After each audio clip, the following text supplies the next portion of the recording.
What's going on, guys? Jacob Skeppis here, and unfortunately I'm back today giving a response to some of the gluten fear and whether or not a good coach should tell their clients to stop eating gluten, and also, more importantly, to hopefully teach you guys how to think critically about information that you're consuming online. And again, I will state that I'm not a registered dietitian. I have no formal qualifications in nutrition. And if you are somebody who does feel that you have inflammatory response to gluten, please consult a registered dietitian and don't take the advice of me or anyone else online to determine whether or not you should eliminate a specific food group. So firstly, what is critical thinking? Critical thinking is being able to objectively assess and evaluate information. And a good critical thinker will ask why. If somebody proposes information to you, ask why.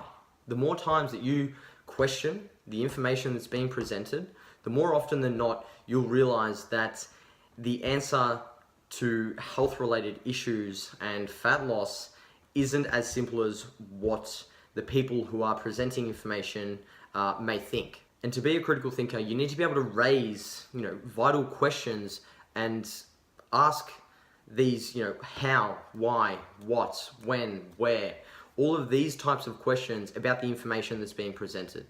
And when you come to conclusions, you need to test them and retest them against new emerging evidence against a criteria and standard, as opposed to just forming your own beliefs and then becoming dogmatic in your way of thinking. And critical thinking requires you to be open-minded, always willing to change your opinion if there is evidence to warrant changing your opinion, and being willing to discuss and explore topics and ideas. And more importantly, critical thinking means openly communicating and effectively communicating with others to help solve these complex topics. Now, in my opinion, if somebody is standing there with a whiteboard, yelling, screaming, bashing things, swearing, that demonstrates to me that that person is not willing to think open-mindedly and is not a critical thinker, because they're trying to persuade and instill fear in their listeners so that they can pursue their own agenda.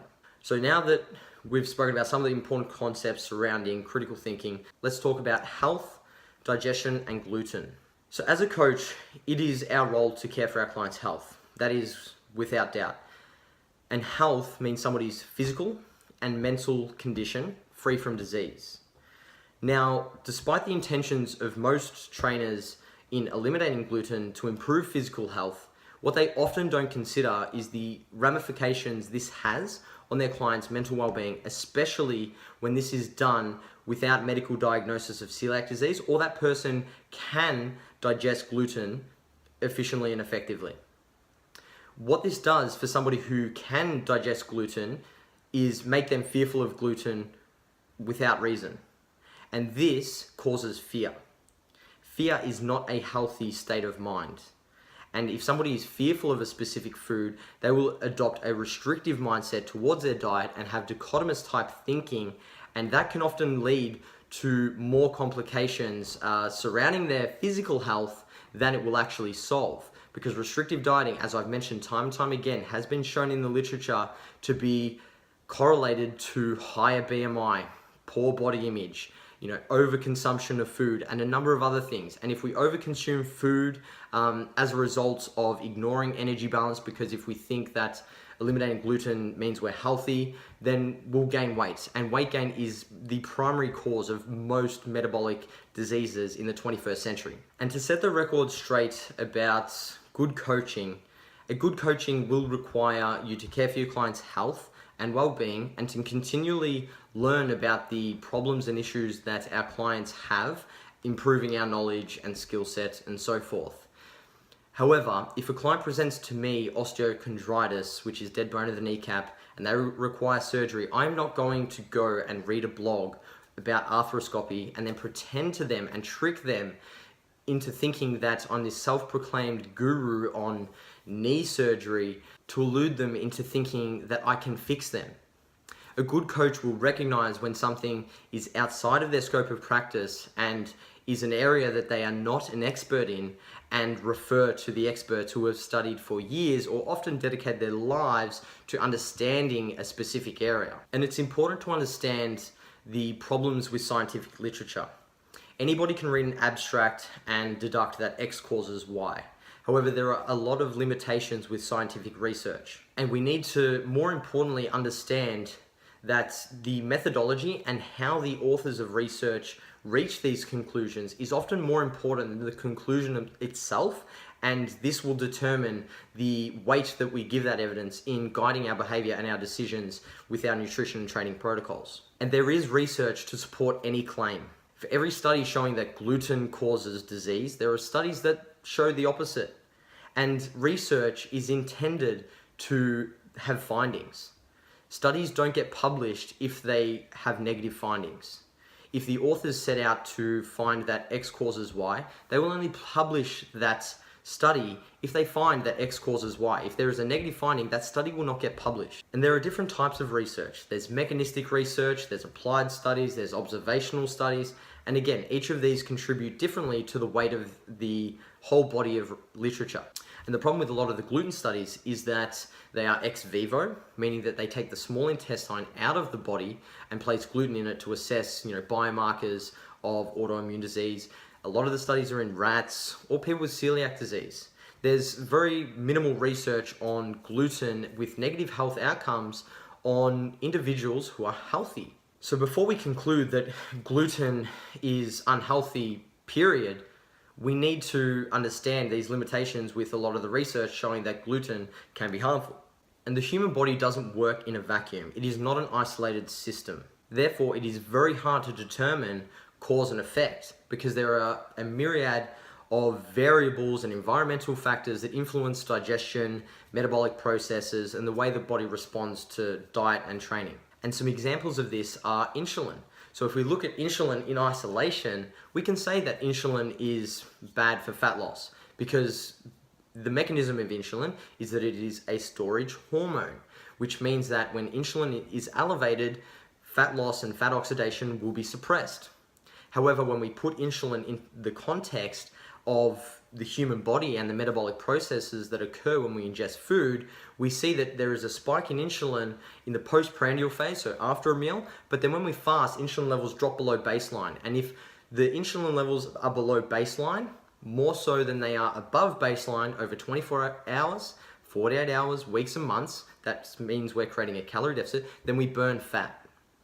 And this is just one example of how we cannot look at the body in a vacuum, and we cannot take these processes and just simply stipulate that A causes B, causes C, causes D, because it is far more complex than that. And this brings us to the proposed theory that gluten has gliadin, gliadin causes zonulin release, and zonulin therefore affects our digestive health, which influences autoimmune diseases and all these other health complications. So what is gliadin? Gliadin is simply a peptide that has a number of gut permeating roles within the body, and it triggers the release of zonulin. Zonulin is the key regulator of the tight junction, dictating intestinal paracellular activity, which can trigger an immune response. However, research has shown that zonulin isn't the only regulator of the tight junction, and despite this proposed pathway and that zonulin can cause these autoimmune diseases, there is research showing that even when this autoimmune pathologic response is activated, it is not auto-perpetuating, meaning that it doesn't just continue on forever. It is self-regulating and can be moderated through genes and environment. In researching this topic, I found a 2006 study which compared celiac disease sufferers to non-celiacs in their response to gluten and zonulin. And what was found was that celiac disease patients produced 30 times more zonulin than the non-celiac disease individuals. And why is this important? Well, the controls were eating gluten and they had infinitesimal amounts of zonulin production in comparison to the celiac group, who reported that they hadn't eaten gluten for over 2 years, yet still produced 30 times more zonulin than the control group. So this demonstrates that there is more at play here, and that gluten and gliadin are not the only thing producing zonulin secretion. So this is a great hypothesis and definitely one that needs further investigation. And I will mention that a lot of the researchers have stated that it does need further investigation, but we cannot simply deduct that gluten has gliadin, gliadin causes zonulin, zonulin causes autoimmune diseases. It is not that simple, and there is a lot of research to suggest that this is a genetically predisposed issue within the digestive system. And the gastrointestinal tract has been studied for years, and some individuals do have inflammatory responses to gluten and some do not. There is a large inter-individual variation in genetics that influences how we digest food. So for me to sit here and give a blanket prescription that everybody should cut out gluten is misinformed, inaccurate, and asinine. And if I were to do that, it would fail to take into consideration one of the most important things that coaching is all about, which is individualizing our protocols and our prescriptions in nutrition. And like I mentioned, there is research to support every single contention that you want. You just have to go find it. And there is research to suggest that all people, even celiacs, have the gut microbiota to digest gluten. There is research to suggest that inflammation biomarkers are actually lower in whole grain consumers. There is also research to support the fact that gluten-free diets actually reduce the number of good bacteria within the gut. So in closing, am I stuck in my ways in not telling my clients to avoid gluten because there's research showing that it could be detrimental to our gut health? Definitely not. I'm always open to looking into new research and understanding whether or not this does play a role in our gut health and vitality. But for the meantime, the weight of the evidence and the literature as a whole does not warrant the elimination of gluten in healthy individuals. I really hope this video was informative. I hope it helped you think a little more deeply about this topic and gave you an insight as to how you can become an informed consumer. And remember that every time you're on the internet looking at any information, that's influencing your perceptions surrounding a certain topic. So I really do hope that you think a little more critically, question everything, learn to read between the lines, and ask why. And I've left a meme about bread rolls in the comments section because how could anything so cute be dangerous to us?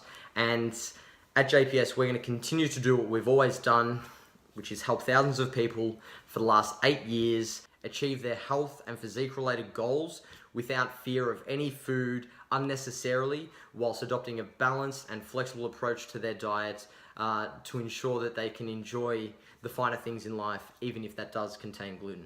So guys, I really hope this video helped you. If you think that this video is something that more people should hear, I would really appreciate you sharing the video and commenting below with any thoughts you have. Until next time, guys, I'm Jacob Skevis. Thanks for listening.